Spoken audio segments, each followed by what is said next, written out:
to No Holding Back with me, Susan Estrich. Each week I'll have the privilege of talking with some of the biggest names from the worlds of media, politics, and law. Nothing is off the table. I'll be speaking my mind and encouraging my guests to do the same. Today I'm joined by one of the smartest people I know, and I don't say that lightly, and I know a fair number of smart people. But Bill Kristol has been around this block quite a few times with me. He is he was the founder of the Weekly Standard. He was the chief of staff to Dan Quayle. He was the chief of staff to Bill Bennett. He's now an editor at large at The Bulwark. He's on television all the time. He's the host of his own show. He's just been everywhere. He's a never Trumper. He's a good conservative. He's a smart guy. Bill Kristol, thank you so much for joining me. Thanks, Susan. It's great to be back with you, and thank you for that much too generous introduction. But anyway, it's great to be back. It's all earned. You're in an odd position right now. I mean, you and I are on the same side of the table, which is a little weird. I'm on the same side I've always been on. You're in the never Trumper side. What is going on with Donald Trump right now? You've watched him as closely as anybody. Is he losing it? You know, I can't tell. I kind of hope so, and I hope he has made some miscalculations, I think. He was coasting along so confidently. And I think when you have that kind of personality type, you figure you deserve everything good you're getting. So the fact that Joe Biden was practically too old to be running again, and that, that became evident at the debate, and Trump was pulling ahead. I think he just was coasting. I think that explains the Vance pick to some degree. And then overconfidence, didn't have to reach out to anyone, just could, take whatever young senator had sucked up to him the most. And then everything changed, right? And then he had the assassination attempt where, he luckily, unfortunately, it wasn't hurt badly at all. And then suddenly it all changes. Biden's out, Harris is in, Harris knows what she's doing, the Harris team know what they're doing. They have a very good launch. And suddenly I think Trump feels the pressure, sees some polls where it's tightening up again. So maybe he is sort of losing it. Certainly the last few days have been pretty crazy, I think. The attack at the National Association of Black Journalists on Harris for, not knowing, allegedly sort of, I don't know what, pretending she wasn't black. And then, it's so ridiculous, right? And then it's insane, Bill. It makes no sense. Well, I've always known Kamala Harris is a black politician. You're out there in California. You would know better. Totally. There's never been. She's written about this, and she's written about how proud she is of her Indian heritage and proud of her Jamaican heritage. But she went to Howard. She was like a big shot. What do you want from her? It's a little nuts, right? It's totally nuts. And so part of me, and then of course he goes to Georgia and attacks the popular Republican governor of Georgia, Brian Kemp, who, to his credit, did not, throw the election to Trump in 2020. So on the one hand, it feels a little nuts, and it could be. On the other hand, I always worry about Trump. I've always been in the wing of the never Trumpers who were more worried about him and didn't think he was just a buffoon and blowhard and impulsive and doesn't know what he's doing. He's a very skilled demagogue. He can discipline himself when he has to, some of the time at least, and we've seen that. He decided he had to move to the center on abortion. You've been through these campaigns, and he's done it pretty effectively, I've got to say, right? And he hasn't fully taken the issue off the table, but he did as much as he could do as a Republican, I would say, to move in a direction to make it less threatening. He's not an idiot. And so I worry that he knows what he's doing. I worry that he decided, I've got to play the race card. I've got to get race front and center in this campaign. That's worked, God knows, in the past against Democrats. You know this extremely well from 1988. And, it's a sort of weird way to do it, you might say, with a kind of confusion of identity, as opposed to a more standard soft on crime, Willie Horton type attack. But I don't know, it's got it back in the discussion somewhat. And maybe he sadly knows what he's doing in terms of appealing, certainly at least to his voters. The question is, does it get any swing voters? I don't know. Does he get swing voters? It's been a long time since Willie Horton. Does it still work the way it used to? One hopes not. One thought that with Barack Obama being president for 2 terms, it didn't work.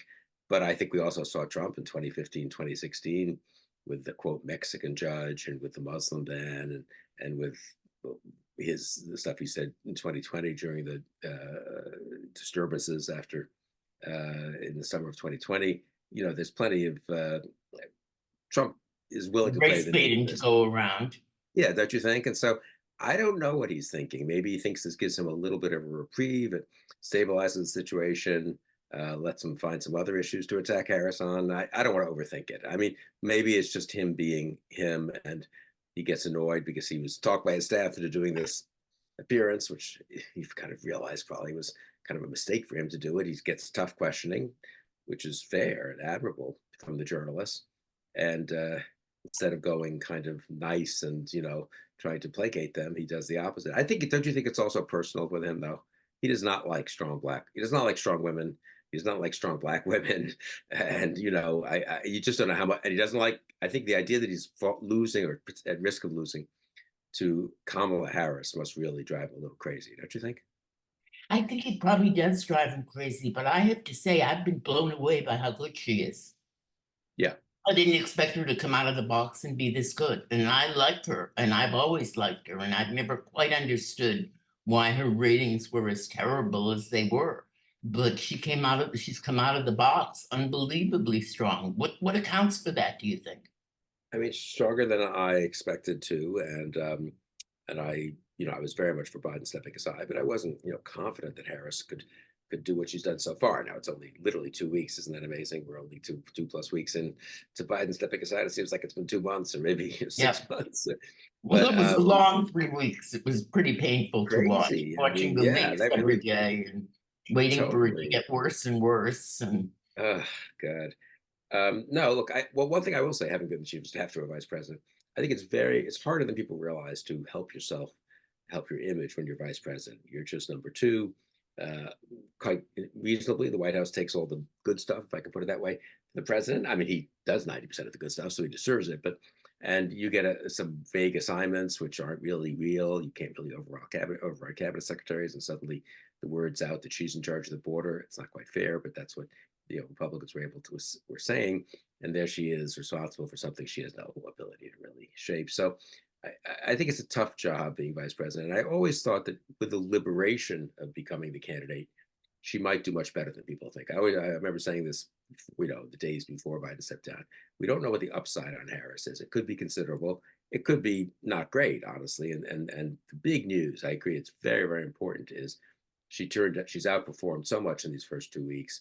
Whether she can sustain it's another question. But right now, at least, she's changed the race and really has. I mean, one can write another scenario where she stumbles, she's a little hesitant, she contradicts herself a little, she goes back on some of the stuff she said in 2019, but then she goes back on that again, and she's down 5-6 points, and the whole thing's dead in the water. That was not a crazy scenario, no, and maybe the Trump but people expected that, for all I know, and I think they're probably a little startled, more than a little startled, by her discipline, her just her candidate ability, her talent here in these first couple of weeks. what does she have to do to keep this going? I mean, I feel like I'm at the edge of my chair watching her all the time and just saying, don't make a mistake. I remember pushing Jerry Ferraro up front, and I did that one too. And then, keeping my fingers crossed and getting off a plane and saying, and hearing Mondale say to me, she just said her husband won't release his tax returns. And I was like, get me back on that plane, this is not good. How does she avoid making the mistakes that people make when they're in the limelight for the first time like this? I mean, the key, and I'll say this from, again, Quayle experience, also I didn't work for him as a candidate, but in 88, but watching that, the key is not making the mistakes right up top, right? I mean, the initial mistakes define you the most. I'm sort of surprised the Trump people didn't do more to define her in that first week. I think they could have. I They am said they were too. going to put up a lot of money behind soft on crime and soft on the border type messaging, but maybe they did put up a lot of money. Maybe it's having some effect beneath the surface. One never knows, But maybe her momentum just swamped it. But for whatever reason, they missed that open window, as it were, at the beginning. And now she's got a bit of an image already and a bit of a persona. It's a little harder to define her in that way. I'm sure there'll be some missteps and so forth, but it's, again, easier if you do those 6 weeks in than 1 week in. I think the convention is very important. I mean, normally these days I don't pay much attention to these conventions, and they don't make much difference. I think, they're so stage managed and so I mean, forth. they're completely staged. What is going to be at this convention? I mean, there were no votes on anything. It's like, No, I but I remember mean, the days of conventions and floor fights and, going to oh, the well, that floor was with a different 23 world, and minority Kennedy and stuff, and reports. Reagan. Yeah, that was exciting, 76 and 80 and all. But I would say this. I mean, I think we probably people still don't. A lot of people haven't seen Vice President Harris do more than small clips and on news shows, right, or in late night Right. shows. I mean, she's still less well known. And probably because the race got going so late than even a non-vice president, a governor or senator who wins his or her party's nomination and then has months to kind of continue to campaign until the convention.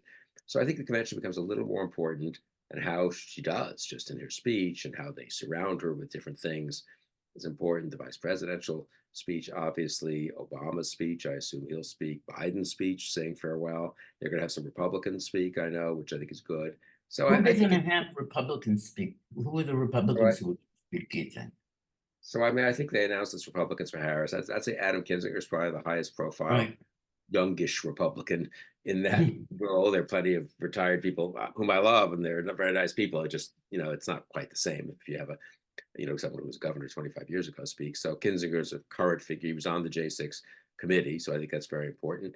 I think ultimately, Liz Cheney, Chris Christie, there are two or three really high-profile Republicans who could, and I think will support Harris. They need to work on that some. Then there are other Republicans. I'm curious what you think about this. Pence being one, Paul Yeah. Ryan, who won't support Harris. But isn't it still helpful to be able to say that Trump's own vice president and many of his own cabinet members and the Speaker of the House when he was president, they won't support him again, even if they don't support Harris? I feel like it wouldn't be so bad just to get some Republicans, if they can't Yep. cross the aisle, to stay home. And I feel like the Biden people were surprising, given that Biden is a kind of bipartisan guy. We're not really tuned into this. They didn't do much to capitalize on this. Right. I feel like the No, I Harris think the people. Harris people will at least try. They're trying to put her forward as a unifying figure, and I think she handled Donald Trump's attack on her in her race. I thought she handled that brilliantly by, there you go again, Right. and putting him off and not defending her racial identity, which would have been ridiculous. Yeah. I mean, I love the way Trump and Trump, I wonder if he's just gone too far. It's one thing to, okay, use kind of coded messages, you might say, on crime, immigration, and so forth. That's kind of what we're familiar with, I'd say, from our day. It's another thing to like say to someone, I'm going to decide whether you're an authentic Black person or not. I mean, really? Is that like a Is that like plausible? something to do these days? I don't know. Yeah, and the Jews, he's very interested in. He's telling all Who's of a us good Jew Jews or that not? we can't vote Democratic. We're bad Jews if we vote for the Democrats. I mean, I kind of think that rubs a lot of people the wrong way. And she doesn't like Jews. I mean, she's married to a Jew, for goodness Right. sakes. I know it's unbelievable. Right. And he just says these things and he gets away with it. Is the press going to let him keep getting away with it? What's going to happen on that side?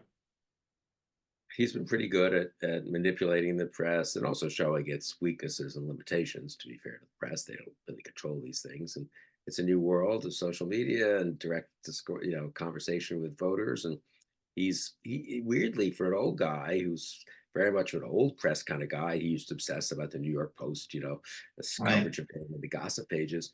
He actually adjusted to the new world of media, unfortunately, quite a lot faster than a lot of other politicians, right? We all made fun of the Twitter stuff and the tweets, but he saw what was He possible in saw what terms it of, was, the capacity, and he took advantage of it, and he still does. I mean, yeah, he sits there at night and he still puts this stuff out on Truth Social, and it gets out there, and it gets out there in a kind of authentic voice. And, he's heard. yeah. No, I think that's right. And I think it's a whole bunch of people who followed in his footsteps now. So I worry. I think the Harris campaign seems pretty good at this, though. I feel a little better that there's a reasonable, parity maybe in the social media operations. And Harris has her own, because she got off to such a great start and she's younger, she has people. I don't really follow this personally very closely, but I'm told she has, people on TikTok pushing her stuff and memes and so forth, and the coconut and all this stuff. So I mean, I think it's a little more of an even playing field, honestly, than it has been in the past against Trump. Yep. Yep. And what does Biden do? He just tries to sit in the background and solve the Middle East war. I mean, what happens there? I mean, it would be good, obviously, if you can have some more successes like you had with the hostages, and I think there'll be a little bit of awkwardness with, as they deal.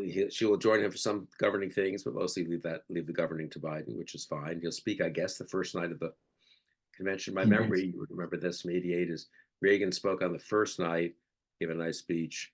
praising Bush, and then left just to kind of get out of the way. So it'll be Bush's convention Right. on our side. On the Right. Republican And side. Clinton did that in 2000. I remember Clinton spoken because he was trying, he kept calling me saying, have Gore come the first night and stand up with me at the first night of the convention.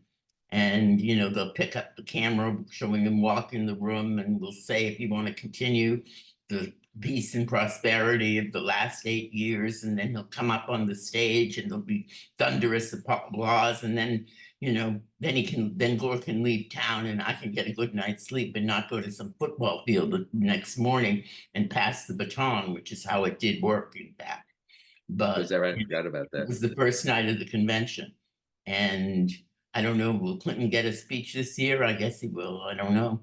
I think someone told me the Clintons, yeah, they'll probably both get to speak. And I don't know, they're probably going to try to put some of these speeches in not quite in prime time or not quite as No, I think there's popular. some competition for Monday night at 7. You know, we'll Yeah, see. exactly. But as you know, having been through this, I mean, the candidate speech dwarfs everything else. Bush gave a good speech in '88, which really helped him, I think, coming out of the I think it Republican helped him a lot. Yeah. And And so, and Trump gave again, a terrible speech this time, what's that? didn't he? Trump. Yes, I mean, I thought the first 10 or 15 minutes was weirdly interesting, kind of Yeah. just like shot at. And then it just degenerated into his normal nonsense. I think he was so overconfident at that point. He just thought he could not follow the teleprompter and say whatever he wanted and go for an hour and a half. Do you think? I think the Vance pick was a pretty serious mistake. VP picks Yeah, don't I do too. matter much. You do? I don't understand the betting process. I mean, they had to have known all this stuff about Vance. They had to have known about the childless cat ladies and all that. They had to have known about the Hitler quote. Why take that on? Just because you think you can and you don't have Yeah, to listen to the betters? because I think if you live in that world of sort of right-wing media, you don't even notice that those things would be offensive to an awful lot of people, right? You just think that's kind of the discourse you're used to. I would guess, actually. Tucker Carlson, I don't know. I mean, it did seem like Trump was so overconfident that he just picked the person who reminded him most of himself. And that Right, or includes that his pushing son, positions. or that his son wanted. I mean, he just figured, I mean, it was so stupid because I kind of assumed he wouldn't take. I assumed he wouldn't take Vance. He would take Tim Scott or Rubio or something like that. You know, at Rubio, least, I thought.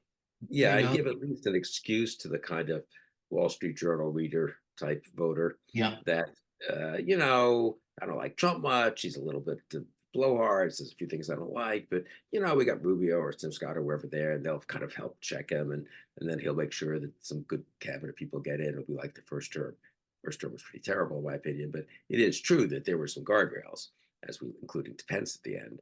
And I mean, I think the big lesson for me with the Vance pick, and I think Harris could emphasize this even more, is we are looking at a totally different Trump second term with no guardrails, no one who will say no to anything, no Gary Cohn at Treasury, no McMaster, no Mattis at Defense, no Sessions even at AG. I mean, think of that, you know, and this in that way, the fact that Project 2025 is caught on sort of strikes as an issue, sort of strikes me. It's kind of obscure, honestly, and it's kind of not a term that anyone would, you know, not like it's not a catchy term exactly. But It's a catchy term, Project 2025. no, it's just We like have come up with that, Bill. We could have. think tanky kind of thing. But my colleague Sarah Longwell says it started to come up in focus groups about 6 weeks ago. And people would say, I'm a little worried about this Project 2025 thing. And actually, when they were asked, they didn't really know anything about it. Honestly, they just knew it was kind of right wing and kind of authoritarian and very anti, you know, reproductive rights and so forth. And but it sort of became an emblem of, I think, his second term won't just be him freelancing and tweeting and being at times very irresponsible and dangerous. Don't get me wrong, but still not really as organized in his authoritarianism as he will be if he were to win again. And how do you get that message across to voters? Because I think that is actually a very scary prospect to hear somebody like you, who has spent your life on the conservative side of the aisle, saying that this is a scary, out of control Donald Trump who will govern this time, not the one we had last time. I think you just said it very well. I mean, I think it should be scary, out of control, extreme, a little more than the abstract democracy talk, which turns out just doesn't, voters don't quite get that or kind of know what you're talking about. And it is true, some of these things you sort of have to have been in government or very close to it to understand how scary it is that all the constraints on the use of the Department of Justice and relationship the White House using the Department of Justice, all those go away. All the civilian military constraints in the Defense Department. I mean, these things are really important. Some of them are not even in law. They're in custom and in executive orders and memoranda and so forth. But you're talking about Nixon on steroids in terms of misuse of government agencies. But again, if you're not been in government, you don't quite have a sense of that, and so you don't. Nixon on steroids is really, I mean, I know this time is going fast, but Nixon on steroids is a really scary thought. I mean, this is Donald No, Trump. it's very bad. I'm on the very alarmed side if he were to win. I've been in a couple of these exercises. You've probably done some of these over the years. I try to game out what would happen if he wins, and I played Trump in one of them actually. And it's bad because some of these people assume the constraints are there that aren't there, or that he could override pretty easily, especially with a friendly Supreme Court and more judicial appointments and again compliant cabinet secretaries. You and I know this. I mean, if you're in government, one of the things that checks you is the fact that, gee, I can't really tell my cabinet secretary to do this, but he might just say, I can't do that, Mr. President. Right. And then it could leak out. And, that's a pretty big constraint, even in presidents when they're having a bad day and they kind of, let their worst instincts get the better of them for a minute. But and even Nixon, of course, got checked by all kinds of people, and in his administration. Not enough, it turned out, but not enough as it turned out, but still, and I really do. Yeah, bringing that home is a challenge, though. It's not the easiest thing to do. how does Kamala Harris do it? I mean, who does it for her? Well, I think that's where I think we, kind of Republicans for Harris and people like, my colleagues at Defending Democracy Together, some of the national security experts who've served in different administrations, some of the legal figures, they're getting organized, I think. But now, look, they're not super famous, right? So if some former Right. Deputy Secretary of Defense says this is very dangerous, I don't know, does it get national press? Maybe not, but I think it can make a difference state by state. And I think we just need to do it in a kind of cumulative way so it makes a difference. What are you going to do in this election? I'm going to vote for Harris. I'm going to write my little Bulwark morning Well, shots, your morning Bulwark newsletter. pieces are terrific. Oh, well, thank you. I appreciate it. And then I'll work with Sarah Logwell on some of the Republican voters against Trump stuff in the swing states. And I mean, but it's 50. I think Harris has got momentum, and I hope she can really keep it going. And I think she has a decent chance to win, but it's by no means, it's still 50-50, don't you think? I think it is. And I think it's still, no matter how hard I try, Bill, it's hard for me to understand the loyalty that Republicans feel to Donald Trump and why they aren't as scared as you and I. And I don't want to call them deplorable, and I don't want to call people names, but it's hard to understand how you can listen to Donald Trump and think this is the man who I want to give the most power of any man in the world. I mean, part of it is they've talked themselves under the influence of Fox and others into a kind of demonizing of the Democrats. It's a little nuts. I mean, the Biden-Harris administration is a wildly left-wing administration. I mean, you went through this obviously with Dukakis and others, where people who were actually pretty moderate, Right. technocratic types got, Clinton, Hillary Clinton, all got, somehow. And so when you get into polarization, highly partisan times, I guess people talk themselves into things, and then they start forgiving things on their own side. Having said all that, I kind of am a little mystified by it, honestly. It's not that hard to say you'll vote for Kamala Harris. I mean, this time doesn't mean you can't go back and vote for Republicans for mayor and for Congress if you want, and you can't, believe in conservative principles. But the thing is, it has become so tribal, as they say, so tribalistic, that it's hard, I think, for people to liberate themselves. What do you think will ultimately happen? I know we're running out of time here. Do you have any bottom line predictions on what will happen? How does she win this? I don't really know. Well, I think the way she wins it probably is just winning winning the Midwestern states back. I think you could also do the Arizona, Georgia stuff. Maybe she could get all 6 states that Biden won. But I think the easier path is those blue wall states that Democrats have really only lost once in 2016 in the last 4 or 5 elections. Right. So and there you do need to make appeals to some working class voters, get some of them back, the white working class, and then get a massive turnout among younger voters, minorities, and also sort of suburban voters, especially suburban women, college educated women. I think they know what they're doing. I'm very encouraged that was it late last week, some of the oh, people from the Obama team joined the Joined up. Yeah, Biden-Harris I team. thought it was a good sign that the Biden team was expanding. Yes, I did too. The Biden people were pretty insular. I don't know how much you dealt with them. I mean, maybe Insular is the word. yeah, it was bad. It was a problem. I mean, it sounds like you're on the outside sniping if you say it too much, but it was a problem. They just didn't have. There's a lot of talent in the Democratic Party at all levels, both the kind of older pros, but also a lot of younger people who've run campaigns. Abigail Spanberger's people here in Virginia and Katie. Cheryl's, I mean, just so many of them really.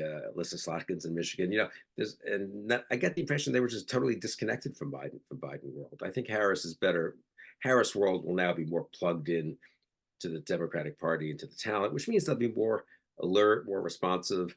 They'll have maybe a little more sense if they made a mistake that they have to correct it. So I'm moderately optimistic.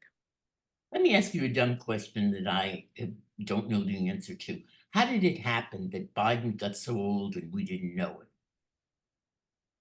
So I was always against him running again. So I will say that I kind of knew it or sensed it. You But also, know it it just sensed for it me, it from was just watching almost it. a number. If you're 81 or 82, you're really asking people for 4 more years to you're 86. That just seems a little crazy. I think there's a little bit of a, not making people saw him up close and didn't talk too much about it when he had bad days or bad moments, which were episodic. I mean, I do think that's true what people said. He just had a bad day. The trouble is, you get more of those bad days when you get older, and the badness can be a little more marked. And so it's not really a good excuse to say, well, most of the time in meetings he's fine. I mean, I think that is true. Well, he's lost a step, but that's not quite the same as what we saw in the debate. But I think it was so. I think a little bit of we didn't see Biden quite as much, and a little bit of seeing him in controlled settings, a little bit of not wanting to see certain things. I don't know, and I think he's actually honestly, again, I don't want to be like a armchair physician here as a doctor. It does seem like he's gotten a little worse as the condition has gotten a little more fragile in the last 6 months or so. It just seemed when I watched him, I've known him, I don't know, 40 years, something like that. I mean, I ran against him in 88. That was a long time ago. And we called him Uncle Joe then. I mean, he was, Right. a bunkular Uncle Joe. But it just was shocking to me to watch him in that debate. I mean, I just sat there with my jaw dropped. Yeah, it was And I horrible. thought, how can this be? And how can they think that an early debate would help this guy? Well, that's what's crazy. I mean, which maybe means that they didn't see him this way much, and he really did just have a kind of sudden lapse or decline there. But it also might be that they just, I don't know, were overconfident, or he did a good job at the State of the Union. Who knows? Who knows? I don't know. Who knows if we would have ended up. I mean, the funny part is if he had not run and we'd been through a bruising Democratic primary, who knows where we'd be right now, and whether we'd be with Kamala Harris on her coronation. I mean, Right. it's really something. It is. I mean, I was one of those who didn't want him to run and minimize. Maybe I was a little bit wrong about this. I minimized how much damage the primary would do. I just thought, okay, I'll have a primary, 6 or 8 people will run, 10 people will run, but someone will win and it'll be okay. We've got 2 primaries and one elections afterwards in both parties. But I mean, watching this in a weird way worked out. Maybe it was better that we didn't go through another big primary like 2019, 2020. That was pretty crazy in retrospect, 2019. Right. And maybe it's weirdly worked out. The other question I thought you were about to say this actually was, what if there hadn't been the debate? I mean, what if we hadn't seen Biden at the debate, and what if you were the nominee, and then I don't know what would happen in September or October? I think Trump would win. Yeah. I think presidential campaigns, I mean, it's a really good question because I think presidential campaigns are ultimately pretty transparent. I mean, you can run and you can hide, and you can run and you can hide, but they're always there. And, something always comes out. And so I think the unfortunate part would have been that this would have come out later, not sooner. And Trump would have marched to victory. So maybe we have them to thank for it. Isn't that crazy? I mean, I think it's true, probably. Yeah. Parting shots. What do you think? So you think Kamala Harris could actually pull it off? Yes. Yes. And what has to break in her favor? Does Donald Trump have to make another mistake, or does he just go along and this plays out neck and neck? No, I think she can win it. I think he's sort of chugging. I don't know that he'll do much better or much worse than he's done. So I think it's hers to win. I think she could also lose it if she starts to make mistakes and reverts back maybe to her 2019, kind of type of campaign. She hasn't done that yet at all, though. So she needs to keep the momentum going. I do think a lot of campaigns, you've been through this, they are momentum. You saw this in '88, obviously, when Dukakis slid and Bush took off. And I think now we're at a good moment for Harris, kind of a weak moment for Trump and Vance. She needs to capitalize on this. She needs to really have a good week or two here until the Democratic convention, good convention. If she can come out of that ahead, I mean, by a few points, then I think she's in pretty good shape. If she does all this and then Trump's still even, then I worry because you're not going to have a better couple of weeks than Harris has had here, and she needs to use that to establish a lead. Why isn't she further ahead right now? Well, that's a good question. I don't know. Why isn't she ahead by 15 points? I mean, it's crazy. Trump, January 6th and everything. But I don't know. That's where we are. Bill Kristol, you are a delight. That's all I can tell you. And it is such a relief to be on the same side of you. I enjoy being on the same I mean, side. for once, I can root for you and realize how smart you are and realize we're on the same side and heading in the right direction, I hope. And same here, Susan. It's great. It's great to be with you on the same side, and it's great to be with you today. So thank you very much. You've been listening to No Holding Back with me, Susan Estrich. Thank you to Bill Kristol for a great conversation. Tweet us at No Holding Back FM. And if you enjoyed this episode, please share the link on social media. You can sign up to receive an email when a new episode drops at our website, noholdingback.fm. Thank you very much for listening, and I'll see you next time on No Holding Back.